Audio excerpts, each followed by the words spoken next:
ജോൺ ബ്രിട്ടാസ് നോക്കൂ, നമ്മൾ ഭരണഘടനാ അനുച്ഛേദം 131 പ്രകാരം സുപ്രീം കോടതിയെ സമീപിച്ചിരിക്കുകയാണ്. നമ്മുടെ കടമെടുപ്പ് പരിധിയിൽ നിയന്ത്രണം ഏർപ്പെടുത്തുന്ന കേന്ദ്ര സർക്കാരിൻ്റെ നടപടിക്കെതിരെ. നോക്കൂ, ഇന്നിപ്പോൾ സർക്കാർ പറയുന്നു ഞങ്ങൾക്ക് 5.8 അത് 5.1 ആക്കും. അതിൻ്റെ മറ്റ് വിശദാംശങ്ങൾ ഞാൻ നേരത്തെ ചൂണ്ടിക്കാണിച്ചു കഴിഞ്ഞിരിക്കുന്നു.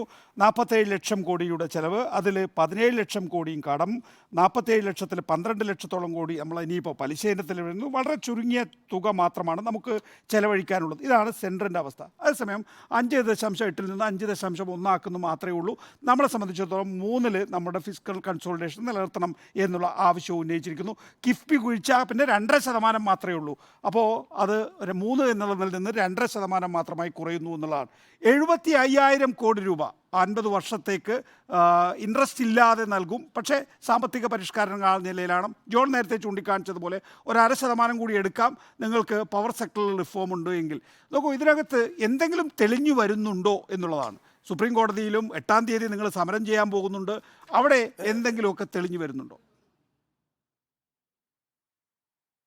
നികേഷ്, അതായത് ഇപ്പം എനിക്ക് ജോണ് അല്പം അയഞ്ഞ് സംസാരിച്ചതിൽ വലിയ സന്തോഷമുണ്ട്. എന്താ കാരണം എന്താ വെച്ചാൽ കേരള ഗവൺമെൻറ് പറയുന്നതിൽ ചില കാര്യമുണ്ട് എന്ന് വളരെ വൈമനസ്യത്തോടെ ആണെങ്കിലും മൂപ്പറിനകത്ത് പറഞ്ഞു വെച്ചിട്ടുണ്ട്. അത് ഞാൻ സ്വാഗതാർഹമാണ്. എന്താ കാരണം എന്ന് വെച്ചാൽ അതായത് ഇങ്ങനെ 3% എന്നുള്ളത് സ്ട്രിക്റ്റായിട്ട് കൊണ്ടുപോയിരുന്നുള്ളത്. ഇപ്പം ജോൺ പറഞ്ഞ ഒരു കാര്യം വളരെ പ്രസക്തമാണ്. എന്താ കാരണം വെച്ചാൽ ഇപ്പോൾ 0.5% ഞാൻ പണ്ടേ പറയുന്നത് ഇപ്പോൾ 75,000 കോടി രൂപ ആയിക്കോട്ടെ. അല്ല, നിങ്ങൾ ഇപ്പോൾ അടുത്ത കാലത്ത് കുറച്ച് പറച്ചിൽ കുറഞ്ഞിരിക്കണം. അതുകൊണ്ട് ഞാൻ പറയുകയാണ്, ഈ CMB കോൺഫറൻസ് ഒക്കെ കഴിഞ്ഞ് സതീശനൊക്കെ വന്ന് ഉദ്ഘാടനം ചെയ്ത ശേഷം കുറച്ച് പറച്ചിൽ കുറഞ്ഞോന്ന് എനിക്കൊരു സംശയം വന്നുകൊണ്ട് ഞാൻ പറഞ്ഞു പോയത്.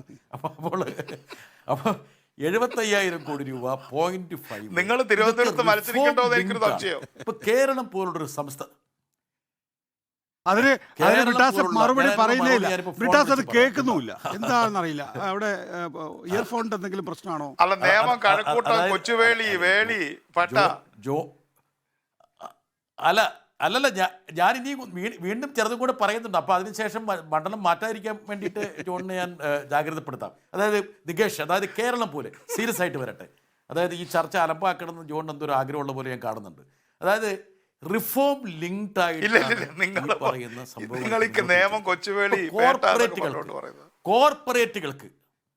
കോർപ്പറേറ്റുകൾക്ക് 1 ലക്ഷം കോടി രൂപ ഇൻട്രസ്റ്റ് ഫ്രീ ഇൻട്രസ്റ്റ് ആയിട്ട് നീക്കി വെക്കുമ്പോൾ സംസ്ഥാനങ്ങൾ കേന്ദ്രം പറയുന്ന രീതിയിലുള്ള റിഫോംസ് ചെയ്താൽ മാത്രമേ അതിൻ്റെ ആനുകൂല്യം കിട്ടുകയുള്ളൂ എന്ന് പറയുന്നു.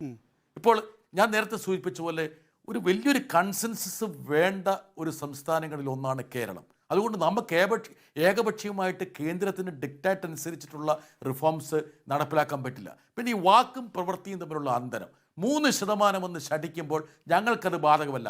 റിസർവ് ബാങ്ക് ഉണ്ട്, നോട്ടടിക്കാനുള്ള മെഷീനുണ്ട് എന്ന് പറഞ്ഞിട്ടൊന്നും ഈ പറയുന്ന ഈ സാമ്പത്തിക അച്ചടക്കം ഞങ്ങൾക്ക് ബാധകമല്ല എന്ന് കേന്ദ്രത്തിന് പറയാൻ പറ്റില്ലല്ലോ. ഇപ്പം കേന്ദ്രം പറയുന്ന 1 ഈ ധനക്കമ്മിയുടെ കാര്യം, 2 എക്സ്ട്രാ ബജറ്റ് ബോറോയിങ്ങിൻ്റെ കാര്യം.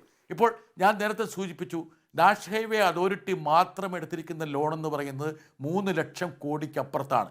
അതൊന്നും കേന്ദ്രത്തിൻ്റെ ബജറ്റിൽ ഉൾക്കൊള്ളിച്ചിട്ടില്ല. അത് ഉൾക്കൊള്ളിച്ചു കഴിഞ്ഞാൽ ഈ ബജറ്റ് കമ്മി എവിടെ എത്തുമെന്ന് കൂടി നിങ്ങൾ പരിശോധിക്കണം. അതുകൊണ്ടാണ് ഞാൻ പറയുന്നത് വാക്കും പ്രവൃത്തിയും തമ്മിലുള്ള അന്തരം. ഇനി ഒറ്റ കാര്യം, ഒരുപക്ഷെ ഞാൻ മറ്റു ഒരു കാര്യം കൂടി ഓർമ്മിപ്പിക്കട്ടെ ജോൺ ബ്രിട്ടാസ്. BVR സുബ്രഹ്മണ്യത്തിൻ്റെ വാക്കുകൾ ഇതാണ്: budgets are covered in layers and layers of attempt to cover the truth എന്നാണ്. ഇത് ഹിൻഡൻബർഗ് പോലൊന്ന് പരിശോധിച്ചാൽ ഇന്ത്യൻ ഗവൺമെൻറ്റിൻ്റെ അക്കൗണ്ടുകൾ തുറക്കുമെന്നാണ് BVR സുബ്രഹ്മണ്യം പറഞ്ഞത്. നികേഷേ, ഞാൻ അതിലേക്ക് പറയാം. എന്താ കാരണം വെച്ചാൽ ഇവരുടെ തന്നെ നീതി ആയോഗിൻ്റെ CEO നടത്തിയ വെളിപ്പെടുത്തലാണ്. അതായത് എങ്ങനെയാണൊരു പ്രധാനമന്ത്രി സംസ്ഥാനങ്ങളുടെ സാമ്പത്തിക അധികാരം വെട്ടിക്കുറയ്ക്കാൻ വേണ്ടി 14-ാം ധനകാര്യ കമ്മീഷൻ്റെ മുകളിൽ സമ്മതം ചെലുത്തിയതിനെക്കുറിച്ചുള്ള വെളിപ്പെടുത്തലാണ് നീതി ആയോഗിൻ്റെ CEO നടത്തിയത്. ഈ ഒരു ബജറ്റിൽ പല പരാമർശങ്ങളുണ്ട്. അതിൽ ഞാൻ പറയുന്നത് വെച്ചാൽ ഈ സർക്കാർ എവിടെ പരാജയപ്പെട്ടെന്ന് ഞാൻ പറയാം. 149 വിമാനത്താവളങ്ങളെക്കുറിച്ച് പറഞ്ഞു. ഇവർ പറയുന്നത് കേട്ടിട്ട് കേരളം PPP മോഡലിൽ കണ്ണൂരിലൊരു വിമാനത്താവളം ഉണ്ടാക്കി, 2,000 കോടി രൂപ മുടക്കി. ഇവർ പോയിന്റ് ഓഫ് കോൾ അനുവദിക്കാത്തത് കൊണ്ട് ആ വിമാനത്താവളം ക്രൈസിസിലാണ്. ഇന്ന് ഈ ബജറ്റിൽ പറയുന്ന മറ്റൊരു കാര്യമുണ്ട്, ഉഡാൻ സ്കീമിനെ കുറിച്ച്. ഉഡാൻ സ്കീം സംബന്ധിച്ച് CAG പങ്കുവെച്ച ഒരു ആശങ്കയുണ്ട്. അതായത് 30% മാത്രമാണ് അതിൻ്റെ പെർഫോമൻസ്. ഈ രൂപത്തിലാണ് ഉഡാൻ സ്കീം പോകുന്നതെങ്കിൽ 7% റൂട്ടുകളിൽ മാത്രമേ അത് തുടർന്ന് പോകൂ എന്നുള്ളത് ആണ് CAG പറഞ്ഞിരിക്കുന്നത്. ഇപ്പൊ ഇന്നത്തെ ബജറ്റിൽ ഈ പോർട്ടുകളെ കണക്ട് ചെയ്തുകൊണ്ടുള്ള ലിങ്കിനെ കുറിച്ച് പറഞ്ഞു. മദർഷിപ്സ് വരാൻ കഴിയുന്ന ഒരു പോർട്ടുള്ള വിഴിഞ്ഞത്തെ അവിടെ നിന്ന് ഞാൻ ചോദിച്ച ചോദ്യത്തിലേക്ക് വരും. 8-ാം തീയതി സമരം, സുപ്രീം കോടതിയിലെ റിട്ട്, പക്ഷേ ചില വെളിച്ചം ഈ ബജറ്റിലൂടെയോ അല്ലെങ്കിൽ അല്ലാതെയുള്ള കേന്ദ്ര സർക്കാരുമായിട്ടുള്ള അനുരഞ്ജന സംഭാഷണങ്ങളിലോ ഉരുത്തിരിഞ്ഞു വരുന്നുണ്ടോ? നമുക്ക് കടപരിധി കൂട്ടിയെടുക്കാൻ കഴിയുമോ? നമ്മൾ ആവശ്യപ്പെട്ടിരിക്കുന്ന വളരെ ന്യായമായ കാര്യമല്ലേ? കേന്ദ്ര സർക്കാർ തന്നെ ഇനിഷ്യേറ്റീവ് എടുത്ത് കൊണ്ടുവരുന്ന നാഷണൽ ഹൈവേ ഡെവലപ്മെൻറ്റിന് വേണ്ടി നമ്മൾ കൊടുത്ത 5400 കോടി രൂപയെങ്കിലും നമ്മുടെ കടമെടുപ്പിൻ്റെ പരിധിയിൽ നിന്ന് മാറ്റി വെക്കണമെന്ന് പ്രത്യേകമായിട്ട് അപേക്ഷിച്ചിട്ട് അതുപോലും കണക്കിലെടുത്തില്ലല്ലോ. പിന്നെ എവിടെയാണ് അനുരഞ്ജനം? അനുരഞ്ജനം ഉണ്ടായിരുന്നെങ്കിൽ സുപ്രീം കോടതിയെ നമ്മൾ സമീപിക്കുമായിരുന്നോ? അനുരഞ്ജനം അനുരഞ്ജനത്തിന്റെ അടിസ്ഥാനത്തിലാണ് നിങ്ങൾ ജന്തർ മന്ദിറിൽ സമരം നടത്തൂ എന്ന് പറഞ്ഞ് പിന്നീട് അതൊരു മീറ്റിംഗ് ആക്കി മാറ്റിയതെന്നാണ്. അത് ഏതോ ഒരു പത്രം എഴുതി വെച്ചതല്ലേ, അതൊക്കെ നമുക്ക് കണക്കെടുക്കാൻ പറ്റുമോ? ഇപ്പം ആരോ നേരത്തെ ഞാൻ തന്നെ പറഞ്ഞതുപോലെ മീഡിയ എന്നുള്ളത് മോഡിയാകുന്ന കാലഘട്ടമല്ലേ.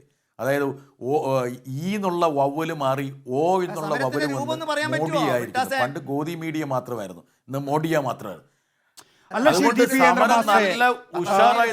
മറുപടി പറയേണ്ട ഒരു കാര്യം, സ്റ്റേറ്റിന് 2%, കേന്ദ്രത്തിന് 5.8%, ഒരൊറ്റ നിയമം FRBM. അതെങ്ങനെയാണ്? 3%. സ്റ്റേറ്റിന് 3%. അല്ല, നമ്മുടെ അങ്ങനെ